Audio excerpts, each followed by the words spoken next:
புதன் ஒரு அழிக்கிறார். சந்திரன் ஏன் பிள்ளை கிடையாது அப்படின்னு சொல்லி மறுத்திருக்கிறார். அதை பத்தி விளக்கங்கள்லாம் முதல்ல உங்களுக்கு முன்னக்கிட்டே அந்த விளக்கம் தெளிவா கொடுத்துட்டோம்.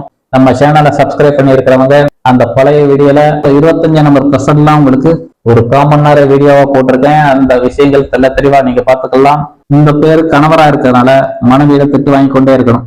கல்யாணத்துக்கு முன்னகட்டி அம்மாவிடம் திட்டு வாங்கி இருப்பார். இந்த நம்பர் வந்துட்டாலே ஆண் இந்த கையெழுத்து போடுறார். எஸ் செல்வராஜ் ஏகப்பட்ட பேர் இருக்காங்க. திருமணத்துக்கு முன்னகட்டி தாயிடம் திட்டு வாங்கி இருப்பார். திருமணத்துக்கு பிறகு மனைவியிடம் திட்டு வாங்கணும்.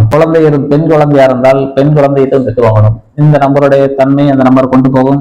இது ஆல்ரெடி உங்களுக்கு அடிக்கடி நிறைய தடவை விளக்கிட்டோம். இவருடைய ரகசிய நம்பர் 39. பலருக்கு சேவை செஞ்சுக்கிட்டு இருப்பார். ஆத்ம திருப்திக்காக வரவாதுகிட்டு இருப்பார். அவர் வேலை பார்க்குற இடத்துல அவங்க முதலாளிங்கிற சக்க பொழிஞ்சி சாறு பொழிஞ்சி நல்லா பயன்படுத்திட்டு ஒரு காலத்துல துண்டை தூக்கி போட்டுருவார். இந்த நம்பரை பத்தி அடிக்கடி அவங்கதான் நம்மளை நல்லா பயன்படுத்துறாங்க தெரியும். தெரிஞ்சிருந்தாலும் புண்ணிய செயல் இருக்கும். பிற்காலத்துல அவருக்கு யோக பலனா கொடுக்கும். இது எல்லாமே இந்த நம்பரு ஒரு 35 வயசுல இருந்து ஒரு 45 வயசுக்குள்ள பல டெண்டுகளை கொடுத்து 45 ஒரு 50 பிறகுதான் பட்டத்துக்கெல்லாம் ஒரு நன்மை பயக்கக்கூடிய செயலாக புண்ணிய செயல்லாம் அதுக்கப்புறம் செயல்பட ஆரம்பிச்சிடும். 40 வயசுக்கு பேர அவர் இறுதி காலம் வரைக்கும் அந்த தொண்டு செஞ்ச புண்ணியம் இருக்கும்.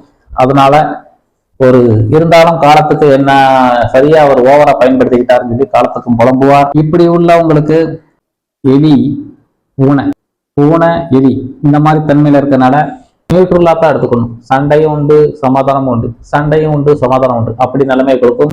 எங்களுடைய கல்யாண நம்பர் 31 மாசம் 10 2024. இங்க கல்யாண நம்பர்ல இங்க 4 வரக்கூடாது. நீங்க நிறைய பாத்தீங்கன்னா பிரம்மாண்டம் செலவு வீண். உங்களுக்கு யார் உண்மை பேசக்கூடியவர் வீடியோ எல்லாம் போட்டிருந்தோம். பொய் பேசக்கூடியவர் யார், உண்மை பேசக்கூடியவர் யார், யார் நல்லா உழைக்காங்க, யாரு ஓசியா விரும்புறாங்க. சுக்கரன்லாம் உங்களுக்கு அதிகமா ஓசியை விரும்புறலாம் சொல்லியிருந்தோம். 4ஆம் நம்பரு இலவசத்தை விரும்பாது, உழைப்ப விரும்பும், கடின உழைப்ப பார்க்கும், பொத்தடினே வேலை வைக்கும். சாஸ்திரத்தை மதிக்கிறது அவங்கதான். அவங்கள மாதிரி உழைப்பாளி ஆள் கிடையாது. இந்த நம்பர் அப்படி உழைக்கும். இந்த நம்பரு யார் என்ன சொன்னாலும் செடி கொடுத்து கேட்க மாட்டார். அப்ப சுட்டி கட்டினா முகம் சும்பி போயிரும். உள்ளுக்குள்ள ஒரு சக்கரவர்த்தியா இருப்பார், உண்மையில மெழுகுவர்த்தியா இருப்பார். இந்த கல்யாண தேதி முடிச்சதுல இருந்து இந்த செயல்பாடு இருக்கும். இவருடைய சொந்த முடிவு எடுக்க முடியாதுன்னு சொல்லியிருக்கோம். 4ஆம் நம்பர் வந்துடக்கூடாது.